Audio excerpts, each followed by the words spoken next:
വിശദമായ വാർത്തകളിലേക്ക്. Nipah virus രണ്ടാം ഘട്ടം പ്രതീക്ഷിച്ചിരുന്നുവെന്ന് ആരോഗ്യമന്ത്രി കെ ശൈലജ ടീച്ചർ.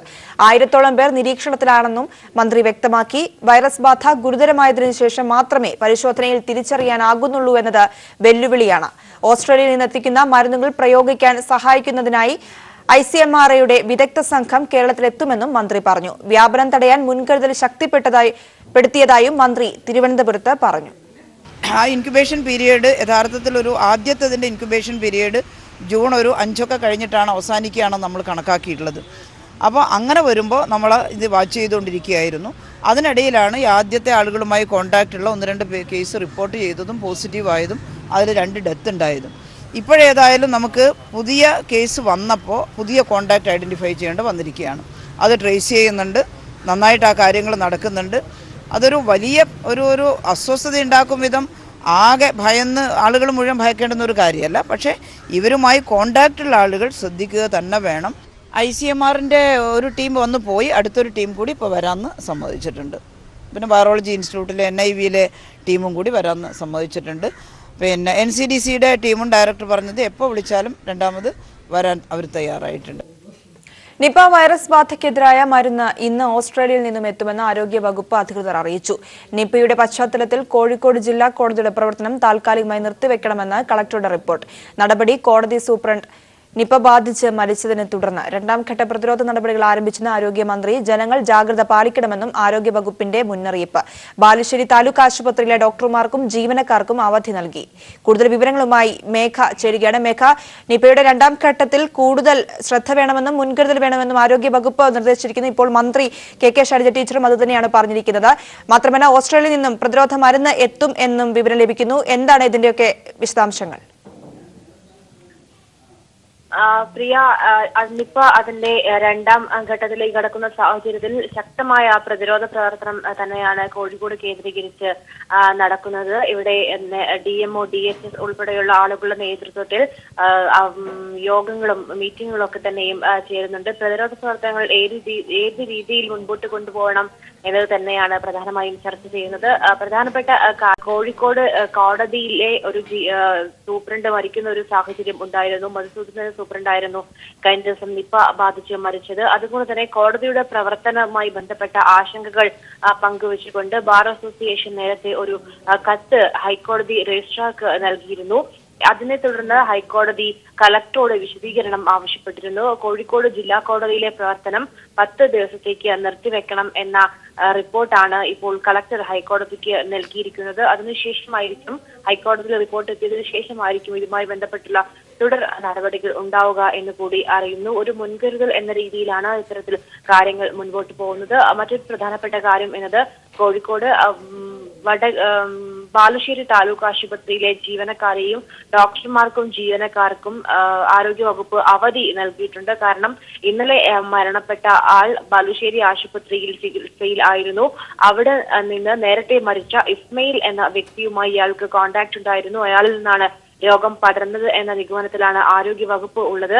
അതുകൊണ്ട് തന്നെ മറ്റാളുകൾക്കും ഇത്തരത്തിൽ രോഗബാധ ഉണ്ടാകുമോ, അത്തരത്തിൽ മറ്റുള്ളവർക്ക് വ്യാപിക്കാൻ ഇടയുണ്ടാവരുത് എന്നതിന് മുൻകരുതൽ എന്നോണമാണ് ഇപ്പോൾ ബാലുശ്ശേരി ആശുപത്രിയിലെ ഡോക്ടർമാരെയും ജീവനക്കാരെയും നിരീക്ഷണത്തിൽ വെച്ചിരിക്കുന്നത്. തുടർ നടപടികൾ അതിനുശേഷമായിരിക്കും തീരുമാനിക്കുക. ഈ രോഗികളുമായി എപ്പോഴെങ്കിലും ബന്ധപ്പെട്ട ആളുകൾ ഒരു തരത്തിലും പുറത്തേക്ക് ഇറങ്ങാൻ പാടില്ല എന്ന നിർദ്ദേശമാണ് ആരോഗ്യ വകുപ്പ് നൽകുന്നത്. ആളുകൾ സ്വയം ജാഗ്രത പാലിക്കണം. ഇക്കാര്യങ്ങളൊക്കെയും തിരിച്ചറിഞ്ഞ് രോഗികളുമായി എപ്പോഴെങ്കിലും ബന്ധപ്പെട്ട ആളുകൾ പുറത്തിറങ്ങാൻ പാടില്ല. ഈ നിരീക്ഷണത്തിലുള്ള ആളുകൾക്ക് വേണ്ട ഭക്ഷണം, വീട്ടിലേക്ക് ആവശ്യമായ ഭക്ഷണ സാധനങ്ങൾ ഉൾപ്പെടെയുള്ളവ ജില്ലാ ഭരണകൂടം വീടുകളിൽ എത്തിക്കുമെന്നും DMO ഒപ്പം തന്നെ ജില്ലാ കളക്ടർ ഉൾപ്പെടെ യോഗത്തിന് ശേഷം DMO വ്യക്തമാക്കിയിട്ടുണ്ട്. പ്രിയ, നിപ വൈറസിന്റെ രണ്ടാം ഘട്ടത്തിൽ കൂടുതൽ ശ്രദ്ധ വേണമെന്നും മുൻകരുതൽ ആവശ്യമാണെന്നും ആരോഗ്യമന്ത്രി അറിയിച്ചിരിക്കുന്നു. ആരോഗ്യവകുപ്പ് ഇതിനുള്ള നടപടികളും മുൻകരുതലുകളും സ്വീകരിച്ചു കഴിഞ്ഞിരിക്കുകയാണ്. ഓസ്ട്രേലിയയിൽ നിന്നുള്ള പ്രതിരോധ മരുന്ന് ഇവിടേക്ക് എത്തും. വിവരങ്ങളാണ് മേഘ നൽകിയത്. ചെങ്ങന്നൂരിലെ തോൽവിക്ക് കാരണം കോൺഗ്രസിന്റെ സംഘടനാ ദൗർബല്യമെന്ന് VM സുധീരൻ. വോട്ട് ചോർച്ച ഉണ്ടായെന്ന് D വിജയകുമാറും പറഞ്ഞു. തോൽവിയുടെ പശ്ചാത്തലത്തിൽ ജൂൺ 11 അടിയന്തര നേതൃയോഗം ചേരാനും ജൂൺ 12 KPCC യോഗം ചേരാനും തീരുമാനിച്ചു. ചെങ്ങന്നൂർ തെരഞ്ഞെടുപ്പിൽ കോൺഗ്രസിനേറ്റ കടുത്ത പരാജയത്തിന്റെ പശ്ചാത്തലത്തിലാണ് നേതാക്കൾ കടുത്ത ഭാഷയിൽ വിമർശനവുമായി രംഗത്ത് വന്നിരിക്കുന്നത്. കോൺഗ്രസിന്റെ സംഘടനാ ദൗർബല്യം വ്യക്തമാക്കുന്നതാണ് നേതാക്കളുടെ പ്രതികരണം. ചെങ്ങന്നൂരിലെ UDF സ്ഥാനാർത്ഥി തന്റെ തോൽവിയുടെ കാരണം KPCC അന്വേഷിക്കണമെന്ന് ആവശ്യപ്പെട്ട് രംഗത്തെത്തി. എല്ലാ പഞ്ചായത്തുകളിലും വോട്ട് ചോർച്ച ഉണ്ടായതായും വിജയകുമാർ പറഞ്ഞു. ആ ധ്രുവീകരണം എങ്ങനെ ഉണ്ടായി എന്താണെന്നുള്ളത് KPCC അന്വേഷിക്കും. ഇലക്ഷൻ ആയിട്ട് ബന്ധപ്പെട്ട് അതിനെക്കുറിച്ച് അന്വേഷിക്കണമെന്ന് പറഞ്ഞിട്ടുണ്ട്. അപ്പോൾ അവരന്വേഷിക്കും. മൊത്തം പഞ്ചായത്തിൽ അങ്ങനെ നമ്മൾ പുറകിലാണ് UDF. തോൽവിക്ക് കാരണം കോൺഗ്രസിലെ ഗ്രൂപ്പ് അതിപ്രസരമാണെന്നും പാർട്ടിയേക്കാൾ വലുത് ഗ്രൂപ്പ് എന്ന നിലയിലുള്ള നേതാക്കളുടെ പ്രവർത്തനമാണ് തോൽവിക്ക് കാരണമായതെന്നും മുതിർന്ന നേതാവ് VM സുധീരൻ പറഞ്ഞു. കേരളത്തിലെ ഇന്ന് കോൺഗ്രസിലൊക്കെ നിലനിൽക്കുന്ന ഈ ഗ്രൂപ്പിൻ്റെ അതിപ്രസരം, അതിനൊരു അവസാനമുണ്ടാകണം. ഗ്രൂപ്പ് നേതാക്കൾ ഒരു പുനഃപരിശോധന നടത്തണം. അവരുടെ പ്രവർത്തന ശൈലിയിൽ ഒരു പുനഃപരിശോധന നടത്തണം. ചെങ്ങന്നൂരിലെ തോൽവി കോൺഗ്രസ് നേതാക്കൾക്ക് ജനങ്ങൾ നൽകിയ താക്കീതാണെന്ന വിമർശനവുമായാണ് KSU രംഗത്തെത്തിയത്. അവസരവാദ രാഷ്ട്രീയക്കാരുടെ പിന്നാലെ പോകുന്ന നേതാക്കളുടെ ശൈലിയാണ് തോൽവിക്ക് കാരണമായതെന്നും KM മാണിയെ ഉദ്ദേശിച്ച് KSU നേതൃത്വം പറയുന്നു. KSU സംസ്ഥാന അധ്യക്ഷൻ KM അഭിജിത്താണ് നേതൃത്വത്തിനെതിരെ ശക്തമായ വിമർശനവുമായി രംഗത്തു വന്നത്. സംഘടനയ്ക്കുള്ളിലെ കൂടുതൽ പൊട്ടിത്തെറി ഒഴിവാക്കാൻ ഈ മാസം 11-ന് KPCC രാഷ്ട്രീയകാര്യ സമിതി യോഗവും 12-ന് KPCC നേതൃയോഗവും വിളിച്ചു ചേർക്കാൻ KPCC അധ്യക്ഷൻ MM ഹസൻ തീരുമാനിച്ചു. കൂടുതൽ നേതാക്കളുടെ പരസ്യ വിമർശനം ഒഴിവാക്കാനുള്ള നീക്കമാണ് യോഗം വിളിച്ചു ചേർത്തതിന്റെ പിന്നിൽ. അധ്യക്ഷന്റെയും പ്രതിപക്ഷ നേതാവിന്റെയും പിടിപ്പുകേടാണ് ചെങ്ങന്നൂരിലെ തോൽവിക്ക് കാരണമെന്നാണ് ഒരു വിഭാഗം ഉയർത്തുന്ന വിമർശനം. Leslie John, news bureau, Thiruvananthapuram. Chengannur ഉപതെരഞ്ഞെടുപ്പ് പരാജയത്തിനു പിന്നാലെ ആരോപണ പ്രത്യാരോപണങ്ങളുമായി ഹൈക്കമാൻഡിന് AI ഗ്രൂപ്പുകളുടെ പരാതി. KPCC അധ്യക്ഷ സ്ഥാനത്ത് നിന്ന് MM ഹസനെ മാറ്റണമെന്നാവശ്യപ്പെട്ട് I ഗ്രൂപ്പ് ഹൈക്കമാൻഡിന് പരാതി നൽകി. ഉമ്മൻചാണ്ടി അധ്യക്ഷനാക്കണമെന്ന് ഒരു വിഭാഗം നേതാക്കൾ ആവശ്യപ്പെട്ടു. ചെങ്ങന്നൂർ ഉപതെരഞ്ഞെടുപ്പ് പരാജയത്തിന് കാരണം നേതൃതലത്തിലെ തർക്കമാണെന്നും പരാതി. ചെങ്ങന്നൂരിലെ ഒരു പഞ്ചായത്തിൽ പോലും വിജയം നേടാനാകാത്തതിന്റെ പശ്ചാത്തലത്തിലാണ് AI ഗ്രൂപ്പ് തർക്കം സജീവമാകുന്നത്. സംഘടനാ തലത്തിൽ അടിയന്തര അഴിച്ചുപണി ആവശ്യപ്പെട്ട് AI ഗ്രൂപ്പുകൾ ഹൈക്കമാൻഡിന് പരാതി നൽകി. MM ഹസന്റെ അധ്യക്ഷ സ്ഥാനവും പ്രതിപക്ഷ നേതാവ് രമേശ് ചെന്നിത്തലയും ലക്ഷ്യമിട്ടാണ് ഉമ്മൻചാണ്ടി വിഭാഗം നേതാക്കളുടെ പരാതി. ജയിക്കാവുന്ന സാഹചര്യമുണ്ടായിട്ടും ചെങ്ങന്നൂരിൽ പരാജയപ്പെട്ടത് നേതൃതലത്തിലെ കഴിവില്ലായ്മയാണ്. ഇക്കാര്യത്തിൽ സമഗ്ര അന്വേഷണം വേണം. പുതിയ സംസ്ഥാന അധ്യക്ഷനെ നിയമിക്കണം. ജനകീയ മുഖമാണ് വേണ്ടതെന്നും ഉമ്മൻചാണ്ടി വിഭാഗം നൽകിയ പരാതിയിൽ പറയുന്നു. ഹസനും രമേശ് ചെന്നിത്തലയുമാണ് പരാജയത്തിന്റെ ഉത്തരവാദികൾ. താൽക്കാലിക അധ്യക്ഷന് ബൂത്ത് തല പുനഃസംഘടന പോലും നടത്താൻ കഴിയുന്നില്ല. ഹസൻ ഗ്രൂപ്പുകളുടെ വക്താവായി മാറിയെന്നും യുവ നേതാക്കൾ നൽകിയ പരാതിയിൽ പറയുന്നു. പ്രതിപക്ഷ നേതാവായ രമേശ് ചെന്നിത്തലയ്ക്ക് സർക്കാരിനെതിരായ പോർമുഖം തുറക്കാൻ കഴിയുന്നില്ല. ഘടകകക്ഷികൾക്ക് പോലും പ്രതിപക്ഷ നേതാവിൽ വിശ്വാസമില്ല. അതേസമയം A വിഭാഗത്തിന്റെ ഗ്രൂപ്പുകളെയാണ് പരാജയത്തിന് കാരണമെന്ന് കാണിച്ച് I ഗ്രൂപ്പിലെ പല നേതാക്കളും പ്രത്യേകം പരാതി നൽകി. നിലവിൽ കേരളത്തിന്റെ സംഘടനാ ചുമതലയുള്ള മുഗൾ വാസ്നിക്കിനാണ് പരാതികൾ ഏറെയും ലഭിച്ചിരിക്കുന്നത്. News bureau, Delhi. കേരള രാഷ്ട്രീയത്തിൽ നിന്നും ഉമ്മൻചാണ്ടിയെ പറിച്ചുനട്ടാൽ അത് കേരളത്തിൽ കോൺഗ്രസിന്റെ തകർച്ചയ്ക്ക് ഇടയാക്കുമെന്ന് SNDP general secretary Vellappally Natesan. Congress അനുഭാവികൾ ഉമ്മൻചാണ്ടിക്ക് ഒപ്പമാണ്. ഉമ്മൻചാണ്ടിയെ രംഗത്ത് നിന്ന് മാറ്റുന്നത് ഭാവിയിലെ കേരള രാഷ്ട്രീയത്തിൽ രമേശ് ചെന്നിത്തലയുടെ ഗ്രൗണ്ട് ക്ലിയർ ആക്കുന്നതിന് വേണ്ടിയെന്നും ഹൈക്കമാൻഡിന് ഉപദേശം കൊടുക്കുന്ന കേരളത്തിലെ ചില നേതാക്കളാണ് ഉമ്മൻചാണ്ടിയെ മാറ്റിച്ചതെന്നും വെള്ളാപ്പള്ളി ആലപ്പുഴയിൽ പീപ്പിൾ TVയോട് പ്രതികരിച്ചു. കൂട്ടത്തിലാണ് ജനങ്ങൾ, കോൺഗ്രസിലായ ജനങ്ങൾ, കോൺഗ്രസ്സുകാരും മനസ്സുകൊണ്ട് ഇഷ്ടപ്പെടുന്ന ഒരു ജനകീയ നേതാവാണ് ഉമ്മൻചാണ്ടി. അദ്ദേഹത്തെ കേരള രാഷ്ട്രീയത്തിൽ നിന്ന് പറിച്ചു വിട്ടാൽ അതിൻ്റെ അർത്ഥം കോൺഗ്രസിൻ്റെ ഒരു ഭാഗം പറഞ്ഞു പോയെന്നാണ് എൻ്റെ അർത്ഥം. സർക്കാരിൻ്റെ ഹൈക്കമാൻഡ് ഉപദേശിക്കുന്ന ഇവിടെയുള്ള നേതാക്കന്മാരുണ്ടല്ലോ, അവരുടെ ഉപദേശമൊക്കെ കേട്ടിട്ടായിരിക്കുമല്ലോ ഉമ്മൻചാണ്ടിനെ അങ്ങോട്ട് വലിച്ചത്. അതിനെതിരായിട്ടൊരു വിഭാഗം എന്ന നിലയിൽ ഉമ്മൻചാണ്ടി നിൽക്കുമ്പോൾ ആ ഉമ്മൻചാണ്ടിനെ രംഗത്ത് നിന്ന് മാറ്റിയാൽ രമേശിൻ്റെ ഗ്രൗണ്ട് നാളെ കേരള രാഷ്ട്രീയത്തിൽ കോൺഗ്രസിൻ്റെ അല്ലെങ്കിൽ UDFൻ്റെ ഭരണം വന്നാൽ അദ്ദേഹത്തിന് മുൻതൂക്കം കിട്ടും എന്ന ഒരു ധാരണയിലുള്ള ഒരു ശ്രമമാണ്. സംസ്ഥാനത്ത് തദ്ദേശ സ്വയംഭരണ സ്ഥാപനങ്ങളിലേക്ക് നടന്ന ഉപതെരഞ്ഞെടുപ്പിൽ LDFന് മികച്ച വിജയം. 9 ജില്ലകളിലായി 19 വാർഡുകളിലേക്ക് നടന്ന തെരഞ്ഞെടുപ്പിൽ 12ഇടത്ത് LDF വിജയിച്ചു. 7 വാർഡുകളിൽ UDFും വിജയിച്ചു. 3 വാർഡുകൾ LDF UDFിൽ നിന്ന് പിടിച്ചെടുത്തു. 19 വാർഡുകളിൽ നടന്ന ഉപതെരഞ്ഞെടുപ്പിൽ 12ഇടത്ത് LDF വിജയിച്ചപ്പോൾ 7 വാർഡുകളിൽ UDF വിജയിച്ചു.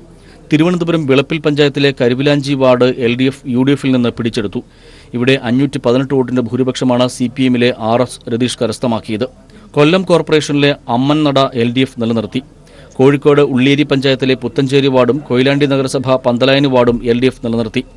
കൊല്ലം ഇത്തിക്കര ബ്ലോക്ക് പഞ്ചായത്തിലെ ചാത്തന്നൂർ വടക്ക് വാർഡും പാലക്കാട് കുഴൽമന്നം ബ്ലോക്ക് പഞ്ചായത്തിലെ കോട്ടായി വാർഡും പാലക്കാട് ചെർപ്പളശ്ശേരി നഗരസഭയിലെ നിരപ്പറമ്പ് ഡിവിഷനും LDF നിലനിർത്തി. പത്തനംതിട്ട ജില്ലയിലെ ഉപതെരഞ്ഞെടുപ്പ് നടന്ന 5 വാർഡിൽ 3 LDF വിജയിച്ചു. UDF സിറ്റിംഗ് സീറ്റുകളായ 2 വാർഡുകൾ LDF ഇവിടെ പിടിച്ചെടുത്തു. കണ്ണൂരിൽ ഉപതെരഞ്ഞെടുപ്പ് നടന്ന 3 സീറ്റുകളിൽ 2 സീറ്റ് LDFും 1 സീറ്റ് UDFും നിലനിർത്തി. മലപ്പുറം പോത്തുകല്ല് പഞ്ചായത്തിലെ പോത്തുകല്ല് വാർഡും മഞ്ചേരി നഗരസഭയിലെ പാലപ്പുറം വാർഡും ഇടുക്കി നഗരസഭയിലെ വെട്ടിക്കുഴക്കവല ഡിവിഷനിലും എറണാകുളം പള്ളിപ്പുറം സാമൂഹ്യസേവാ വാർഡിലും UDF വിജയിച്ചു. News bureau, Thiruvananthapuram. കെവിൻ കൊലപാതകത്തിൽ കോട്ടയം മുൻ SP മുഹമ്മദ് റഫീഖിനെതിരെ ASI ബിജുവിന്റെ ആരോപണം. മുഖ്യപ്രതിയുടെ അമ്മ രഹ്ന മുൻ SPയുടെ ബന്ധുവാണെന്നാണ് ആരോപണം. കൂടുതൽ വിവരങ്ങളുമായി പ്രശാന്ത് ചേരുകയാണ്. പ്രശാന്ത്, ഇപ്പോൾ അറസ്റ്റിലായിരിക്കുന്ന ASI മറ്റൊരു കാര്യം വെളിപ്പെടുത്തൽ നടത്തിയിരിക്കുന്നു. SPക്ക് ഈ ഒരു പ്രതിയുടെ അമ്മയുമായി ബന്ധമുണ്ട് എന്ന രീതിയിലുള്ള വെളിപ്പെടുത്തലാണ് നടത്തിയിരിക്കുന്നത്. എന്താണ് ഇതിന്റെ വിശദാംശങ്ങൾ? കെവിൻ കൊലപാതക കേസിൽ നിർണായകമായിട്ടുള്ള ഒരു വെളിപ്പെടുത്തലാണ്. കോട്ടയം ജില്ലാ പോലീസ് മേധാവി VM മുഹമ്മദ് റഫീഖ് ഇതിലെ മുഖ്യപ്രതിയായിട്ടുള്ള ഷാനു ചാക്കോയുടെ മാതാവ് രഹ്നയുടെ ഉറ്റ ബന്ധുവാണെന്നാണ് ഇപ്പോൾ ചില വിവരങ്ങൾ പുറത്തുവിട്ടിട്ടുള്ളത്. ഗാന്ധിനഗർ ASI ബിജുവിന്റെ അഭിഭാഷകൻ ഇക്കാര്യം ഏറ്റുമാനൂർ കോടതിയിലാണ് അറിയിച്ചത്. ഇതിനെ തട്ടിക്കൊണ്ടുപോകാൻ സഹായിച്ചുവെന്നാണ് സഹായിച്ചതിന്റെ പേരിലാണ് ബിജുവിനെ പോലീസ് അറസ്റ്റ് ചെയ്തിരുന്നത്. പോലീസ് ഡ്രൈവർ അജയ്കുമാറിനെ അറസ്റ്റ് ചെയ്തിരുന്നു. കേസിൽ നേരിട്ട് ഉൾപ്പെട്ടിട്ടുള്ള ഉന്നത ഉദ്യോഗസ്ഥരെ സ്ഥലം മാറ്റുക മാത്രം ചെയ്തു, തങ്ങളെ കൊടുക്കുകയായിരുന്നു എന്നുള്ള പരാതിയാണ് ബിജുവിന് വേണ്ടി അഭിഭാഷകൻ കോടതിയിൽ പറഞ്ഞത്. എന്നാൽ ഈ ബന്ധം ഉണ്ട് എന്ന തരത്തിൽ, അല്ലെങ്കിൽ ബന്ധുവാണ് എന്ന തരത്തിൽ സ്ഥാപിക്കുന്ന തരത്തിലെ യാതൊരു തെളിവുകളും പക്കൽ ഇല്ല എന്ന് തന്നെയാണ്. അല്ലെങ്കിൽ അത് കോടതിയിൽ ഹാജരാക്കാൻ കഴിഞ്ഞിട്ടില്ല എന്നും അഭിഭാഷകൻ പറഞ്ഞിട്ടുണ്ട്. അതുകൊണ്ട് എന്ന് അറിയുന്നു. മാത്രവുമല്ല, ഈ നീനുവിന്റെ അമ്മയുടെ ബന്ധുവാണ് കെവിൻ മരിച്ച സമയത്ത് കോട്ടയം SP മുഹമ്മദ് റഫീഖ് എന്നുള്ള തരത്തിലും, അതുകൊണ്ട് SPക്ക് കേസിൽ നേരിട്ട് ബന്ധമുണ്ടായിരിക്കാം എന്നുമാണ് അഭിഭാഷകൻ കോടതിയിൽ ആരോപിച്ചിട്ടുള്ളത്. അതേസമയം കേസന്വേഷണത്തിൽ നേരിട്ട് നൽകിയ മുഖ്യമന്ത്രിയെ പോലും തെറ്റിദ്ധരിപ്പിച്ചിട്ടുള്ള ഒരു ആരോപണം ഉണ്ട്. ആ ആരോപണത്തിന്റെ അടിസ്ഥാനത്തിൽ മുൻ SPക്കെതിരെ ആരോപണം വരുന്നിരുന്നു. ഇതേ തുടർന്ന് 28-ന് കെവിന്റെ മൃതദേഹം കണ്ടെത്തിയതിന് പിന്നാലെ മുഹമ്മദ് റഫീഖിനെ ജില്ലാ പോലീസ് മേധാവി സ്ഥാനത്ത് നിന്ന് നീക്കിയിരുന്നു. പിന്നാലെ വകുപ്പ് തല അന്വേഷണത്തിന് മുഖ്യമന്ത്രി ഉത്തരവിട്ടിട്ടുണ്ട്. അതിനിടെ കേസിൽ രാഷ്ട്രീയപരമായിട്ട് ഇടപെടൽ ഇല്ല എന്ന് തന്നെയാണ് അന്വേഷണ ചുമതലയുള്ള IG വിജയ് സാക്കറെ വ്യക്തമാക്കിയിട്ടുള്ളത്. നീനുവിന്റെ മൊഴിയെടുക്കും. ഒപ്പം നീനുവിന്റെ മാതാവ് രഹ്നയുടെ വ്യക്തമായിട്ടെന്ന് അദ്ദേഹം ചേർത്തു. കൊലപാതകം വ്യക്തിപരമായ കാരണത്താലാണ്, കൊട്ടേഷൻ സംഘത്തിന്റെ പങ്ക് കണ്ടെത്താനായിട്ടില്ലെന്നും കെവിനെ കൊലപ്പെടുത്താൻ ആയുധം ഉപയോഗിച്ചിരുന്ന IG വ്യക്തമാക്കി. ഈ അന്വേഷണം മുന്നോട്ട് പോകുമ്പോൾ പിന്നാലെ മറ്റു വകുപ്പുകൾ കൂടി ഇതിന്റെ ഭാഗമായി ചേർക്കപ്പെടുമെന്നും IG വ്യക്തമാക്കിയിട്ടുണ്ട്. ശരി, വിവരങ്ങളാണ് പ്രശാന്ത് നൽകിയത്. കെവിന്റെ കൊലപാതകത്തിൽ പ്രതികളെ തെളിവെടുപ്പിനെത്തിക്കാനുള്ള നടപടികൾ പൂർത്തിയാക്കിയതായി IG വിജയ് സാഖറെ. കെവിന്റെ കൊലപാതകത്തിൽ രാഷ്ട്രീയ ബന്ധമില്ലെന്നും നീനുവിന്റെ അമ്മ ഇപ്പോഴും ഒളിവിലാണെന്നും ഇവർക്ക് കുറ്റകൃത്യത്തിൽ പങ്കുണ്ടോ എന്ന് അന്വേഷിക്കുമെന്നും IG പറഞ്ഞു. ഇപ്പോൾ 302 ആണ്. പിന്നെ let us see what happens in the investigation. Investigation കഴിഞ്ഞിട്ടില്ല. ചാർജ് ഷീറ്റ് ചെയ്ത ശേഷം മാത്രം നമുക്ക് കൃത്യമായിട്ട് പറയാൻ പറ്റൂ. അതാണ്. പക്ഷേ investigation is on. What can I commit? I can't commit anything. വാൾ ഉണ്ടായിരുന്നു, വാൾ ഉപയോഗിച്ചിട്ടുണ്ടെന്ന് നമുക്കറിയാം. ശരി, വാൾ ഉപയോഗിച്ചിട്ടുണ്ടെങ്കിൽ അതിനെ ബന്ധപ്പെട്ട ഒഫൻസസ് സെക്ഷൻസ് എല്ലാം വരും.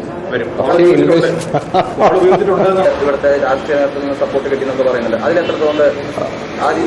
ഇതുവരെ എനിക്ക് അങ്ങനെ ഇൻഫർമേഷൻ ഒന്നും കിട്ടിയിട്ടില്ല. ശരി, അത് പേഴ്സണൽ ഇഷ്യൂവിന്റെ ബന്ധപ്പെട്ടാണ് ഈ ഓഫൻസ്. ഇതുവരെ പൊളിറ്റിക്കൽ അല്ലെങ്കിൽ വേറെ എന്തെങ്കിലും കണക്ഷൻ ഇതുവരെ എനിക്ക് കിട്ടിയിട്ടില്ല. പൊളിറ്റിക്കൽ അല്ല, ഓരോ പൊളിറ്റിക്കൽ പാർട്ടിയുടെ ഇൻവോൾവ് ഇല്ല.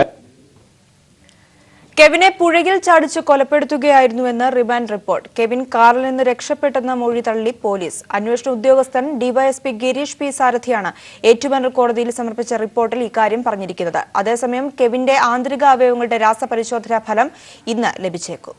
തട്ടിക്കൊണ്ടുപോകുന്നതിനിടെ കാർ തെന്മലയിൽ നിർത്തിയപ്പോൾ കെവിൻ രക്ഷപ്പെട്ടെന്നായിരുന്നു പ്രതികൾ നൽകിയ മൊഴി.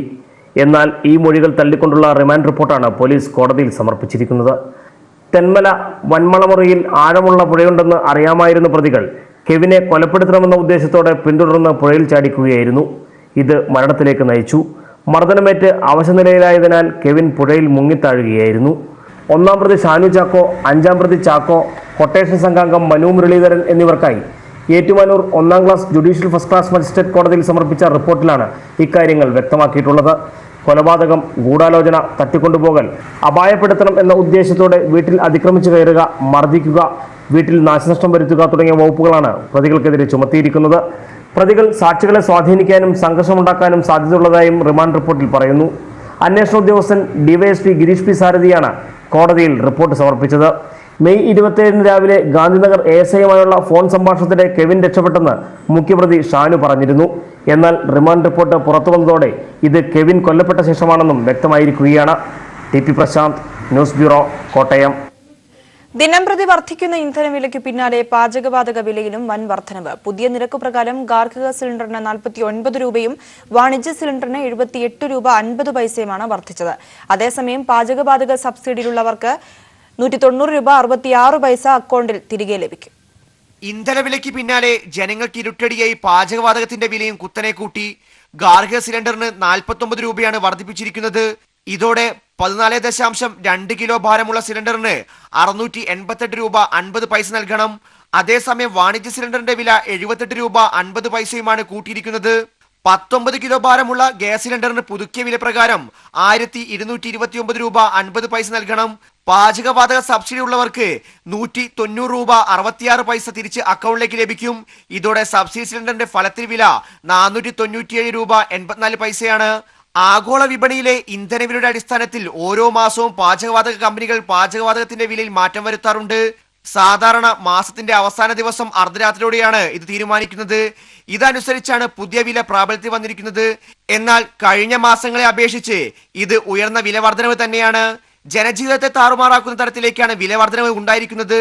എന്നാൽ ഇന്ന് പെട്രോൾ വിലയിൽ രാജ്യത്ത് 6 പൈസയും ഡീസലിന് 5 പൈസയും കുറവ് വന്നിട്ടുണ്ട്.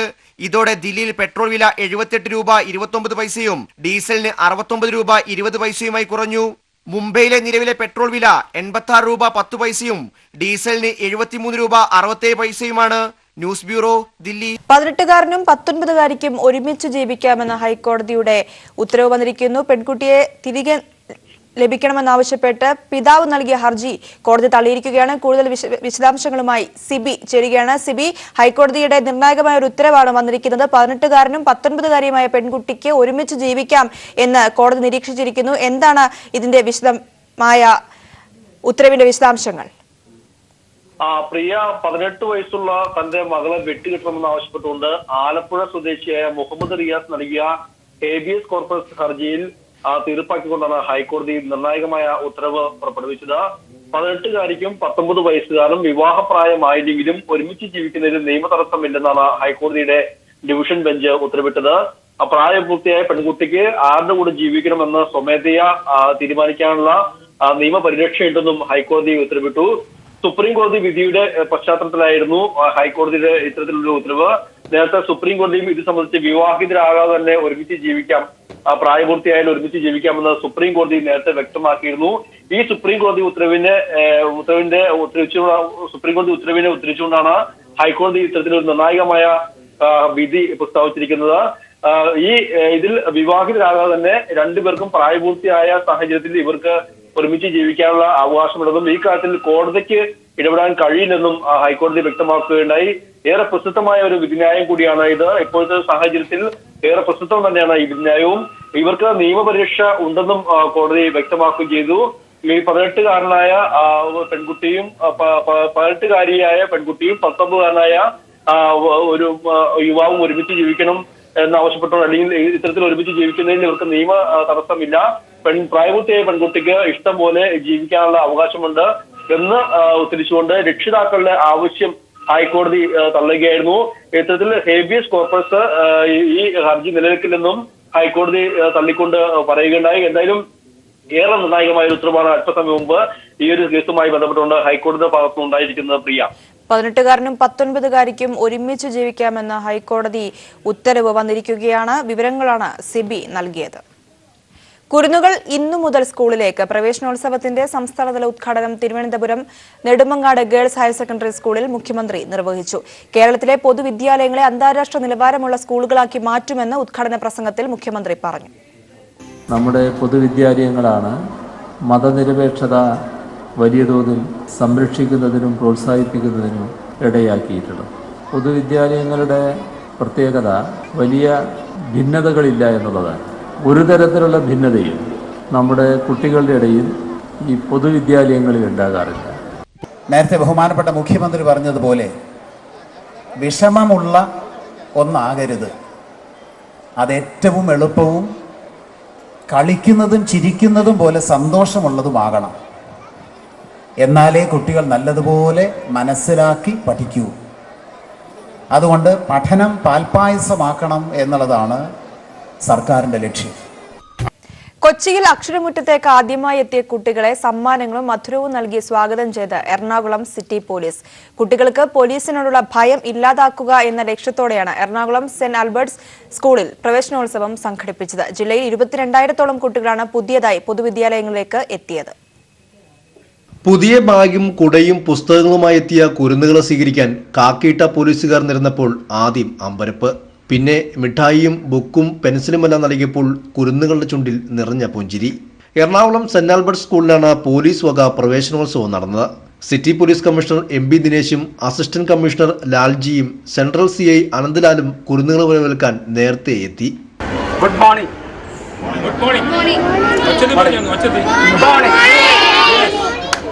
അധ്യാപകർക്കും അതേപോലെ പാരൻസിനും നമുക്കൊരു സന്ദേശം കൊടുക്കാനുള്ളതാണ്. പ്രധാനമായിട്ട് നിങ്ങളുടെ ഒപ്പം, അവരുടെ ഒപ്പം പോലീസ് എന്നും കൂടെ ഉണ്ട്. ശരിക്കും ഈ അധ്യയന വർഷം എന്ന് പറയണമെങ്കിൽ 100% സുരക്ഷിതമായിരിക്കും.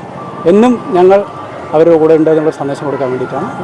മാതാപിതാക്കളുടെ കൈവിരൽ തുമ്പിൽ നിന്നും അറിവിന്റെ മുറ്റത്തേക്ക് പിച്ചുവച്ചെത്തിയ കുരുന്നുകൾ പാട്ടുപാടിയും കളിച്ചും കരഞ്ഞും ക്ലാസ് മുറികളിലേക്ക് എത്തി.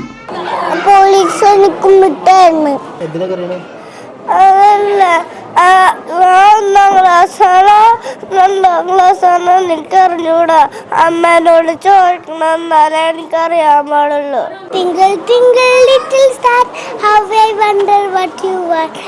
Up above river so high. ജില്ലയിൽ 22,000-ഓളം വിദ്യാർത്ഥികളാണ് പൊതുവിദ്യാലയങ്ങളിൽ പുതിയതായി എത്തിയത്. കഴിഞ്ഞ വർഷത്തേക്കാൾ 2,000 വിദ്യാർത്ഥികൾ ഇത്തവണ അധികമെത്തി. കളിയുടെ ലോകത്തു നിന്നും അക്ഷരമുറ്റത്തേക്ക് കുട്ടികളെത്തി. ഈ വർഷം 2,000-ഓളം വിദ്യാർത്ഥികളാണ് പുതുതായി ജില്ലയിൽ പ്രവേശനം നടത്തിയത്. Cameraman സിയാദിനൊപ്പം Sibi Joseph. ഇന്ത്യയും സിംഗപ്പൂരുമായുള്ള പുതിയ വ്യോമ ഗതാഗത കരാർ ഉടൻ ഉണ്ടാക്കുമെന്ന് പ്രധാനമന്ത്രി നരേന്ദ്രമോദി. സിംഗപ്പൂർ പ്രധാനമന്ത്രി ലീ ഹൈസിൻ ലൂങ്ങുമായി നടത്തിയ നയതന്ത്ര കൂടിക്കാഴ്ചയ്ക്ക് ശേഷമാണ് പ്രധാനമന്ത്രി ഇക്കാര്യം വ്യക്തമാക്കിയത്. 5 ദിവസങ്ങളായി നടക്കുന്ന ആസിയാൻ രാജ്യങ്ങളിലെ സന്ദർശനത്തിന്റെ ഭാഗമായാണ് പ്രധാനമന്ത്രി സിംഗപ്പൂരിൽ എത്തിയത്. പ്രധാനമന്ത്രി നരേന്ദ്രമോദിയുടെ ത്രിരാഷ്ട്ര സന്ദർശനം തുടരുകയാണ്. ത്രിരാഷ്ട്ര സന്ദർശനത്തിന്റെ ഭാഗമായി മോദി മലേഷ്യയും ഇന്തോനേഷ്യയും കഴിഞ്ഞ ദിവസങ്ങളിലെ സന്ദർശിച്ചിരുന്നു. തുടർന്ന് സിംഗപ്പൂരിലെത്തിയ പ്രധാനമന്ത്രി സിംഗപ്പൂർ പ്രസിഡന്റ് ഹലീമ യാക്കുമായി കൂടിക്കാഴ്ച നടത്തി. സിംഗപ്പൂർ പ്രധാനമന്ത്രി ലീ ഹൈസൻ ലൂങ്ങുമായി നയതന്ത്രതല ചർച്ചയിൽ ഇരു രാജ്യങ്ങളും തമ്മിലുള്ള ഉഭയകക്ഷി ബന്ധം ശക്തിപ്പെടുത്തുന്നതിനും ധാരണയായി. കഴിഞ്ഞ 25 വർഷമായി ഇന്ത്യയും സിംഗപ്പൂരും സംയുക്തമായി നടത്തുന്ന സൈനിക പരിശീലനം ദൃഢമായി തന്നെ തുടരുമെന്നും പ്രധാനമന്ത്രി വ്യക്തമാക്കി. ഡിജിറ്റൽ ഇന്ത്യ പ്രോത്സാഹിപ്പിക്കുന്നതിന്റെ ഭാഗമായി റുപ്പേ കാർഡുകളുടെയും ഭീം ആപ്പിന്റെയും സേവനം സിംഗപ്പൂരിൽ ലഭ്യമാക്കാനും ധാരണയായി.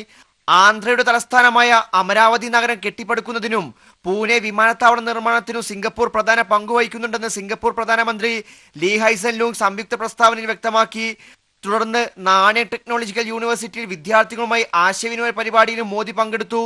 ഇന്തോനേഷ്യയിലെ പ്രസിഡന്റുമായി നടത്തിയ കൂടിക്കാഴ്ചയിൽ ഉഭയകക്ഷി ബന്ധം ശക്തിപ്പെടുത്തുന്ന തന്ത്രപ്രധാനമായ 15 കരാറുകളിൽ ഇന്ത്യയും ഇന്തോനേഷ്യയും ഒപ്പുവെച്ചിട്ടുണ്ട്.